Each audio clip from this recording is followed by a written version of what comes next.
Hi guys, welcome to my চ্যানেলে। তো ইনস্টাগ্রামে কীভাবে ডার্ক মোড মানে থিমটা কীভাবে ব্ল্যাক করা হয় আমি আমার এই ভিডিওর মাধ্যমে আপনাদেরকে দেখিয়ে দেবো। তো আমি সর্বপ্রথম ইনস্টাগ্রাম চলে যাব।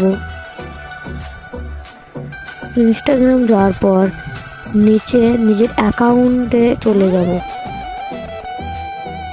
অ্যাকাউন্টে যাওয়ার পর উপরে 3টি ডট থাকবে, এটা ক্লিক করে দেবো।